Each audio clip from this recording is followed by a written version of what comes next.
SV6 news కు స్వాగతం. ముందుగా హెడ్లైన్స్. సూరారం పిఎస్ పరిధిలోని నిన్న జరిగిన కిడ్నాప్ కేసును పోలీసులు ఛేదించి మహిళలను విడిపించారు. ఇచ్చిన అప్పు చెల్లించలేదని రాణి అనే గృహిణిని బలవంతంగా తీసుకెళ్లారని రాణి కూతురు ఇచ్చిన ఫిర్యాదుతో స్పందించిన పోలీసులు 8 గంటలలో రాణిని విడిపించారు. సూరారం సుందర్ నగర్ నగర నివాసి మాగంటి లక్ష్మణ్ రాణి దంపతుల ఉస్మానియా యూనివర్సిటీ మాణిక్య నగర్ లోని నివాసం ఉంటున్న పలువురి దగ్గర జిహెచ్ఎంసీ ఉద్యోగాలు ఇప్పిస్తామని చెప్పి లక్షల రూపాయలు వసూలు చేశారు.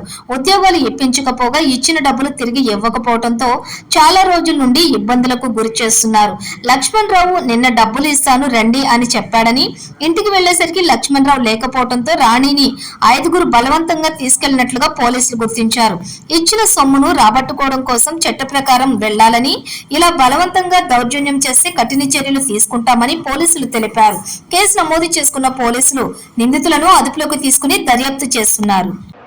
ఎలిజబెత్ రాణి కంప్లైనెంట్ మేఘన వాళ్ళ మదర్ ఎలిజబెత్ రాణి, ఫాదర్ లక్ష్మణ్ రావు, వీళ్ళు కొంతమందికి సుమారు 5-6 మందికి డబ్బులు అప్పు ఉన్నారు అని చెప్పి ఆ డబ్బులు ఇవ్వనందుకు గాను ఈమెని ఎలిజబెత్ రాణిని కిడ్నాప్ చేసుకొని వెళ్ళిపోయిన తర్వాత ఆమె డబ్బులు తిరిగి ఇస్తే కానీ ఈమెను వదిలిపెట్టము, మీరు డబ్బులు తీసుకొని రావాలి అని చెప్పి డిమాండ్ చేసినట్లుగా మాకు తెలిసింది.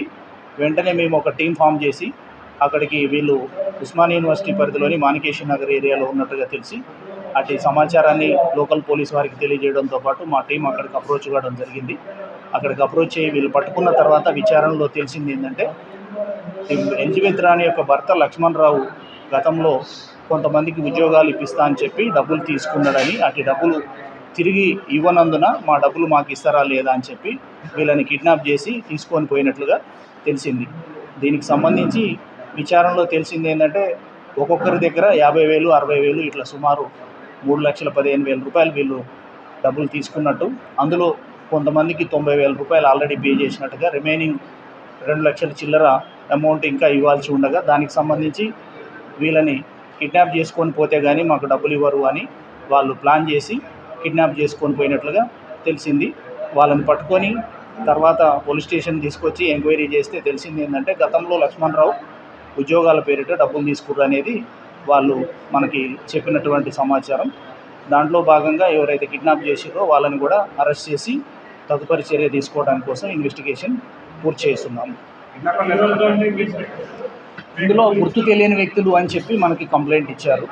తర్వాత తెలిసింది ఏంటంటే గతంలో కూడా ఇదే కిడ్నాపర్లు ఎవరైతే ఉన్నారో లక్ష్మణ్ రావు డబ్బులు ఇవ్వాలనే ఉద్దేశంతో ఆ డబ్బులు తీసుకున్నారని, గతంలో లక్ష్మణ్ రావును కూడా ఇదే విధంగా కిడ్నాప్ చేసుకొని పోయి డబ్బులు డిమాండ్ చేసి కంప్లైనెంట్ని మరియు వాళ్ళ మదర్ని మీరు ఇక్కడికి వస్తేనే వదిలిపెడతామని చెప్పి అక్కడికి వెళ్ళిన తర్వాత వీళ్ళని కూడా అక్కడనే పెట్టుకొని మీరు ముగ్గురు ఇక్కడి నుంచి కదలాలంటే డబ్బులు ఇవ్వాల్సిందే అని చెప్పి డిమాండ్ చేస్తే వాళ్ళు అప్పటికప్పుడు ఎమర్జెన్సీలో గూగుల్ పే ద్వారా ఒక 50,000 ఏమో చెల్లించి అక్కడి నుంచి సర్వర్ పే చేస్తామని చెప్పి బతిలాడుకోనేమో బయటపడ్డ తెలిసింది. అట్టి విషయానికి సంబంధించిన సమాచారం మనకి నమోదు కాలేదు. నిన్న ఏదైతే ఫిర్యాదు వచ్చిందో దాన్ని బేస్ చేసుకొని మేము కేసు రిజిస్టర్ చేసి ఇమీడియట్లీ వాళ్ళని అప్రహెండ్ చేయడం జరిగింది. వీళ్ళు కిడ్నాప్ చేసిన వాళ్ళు 5 ఉన్నారు. 2 మహిళలు మరియు ఒక మెన్ను, తర్వాత వారికి సపోర్ట్ చేసిన వాళ్ళు ఒక 2 ఉన్నట్టు తెలిసింది. వాళ్ళ పేర్లు వచ్చేసి కావేరి, వెంకటేషు, తర్వాత యాదమ్మ, రేణుక, వీళ్ళతో పాటు వినోద్ కుమార్, కొంతమంది డబ్బులు ఇచ్చిన వాళ్ళందరూ కూడా ఇందులో ఉన్నట్లుగా తెలిసింది.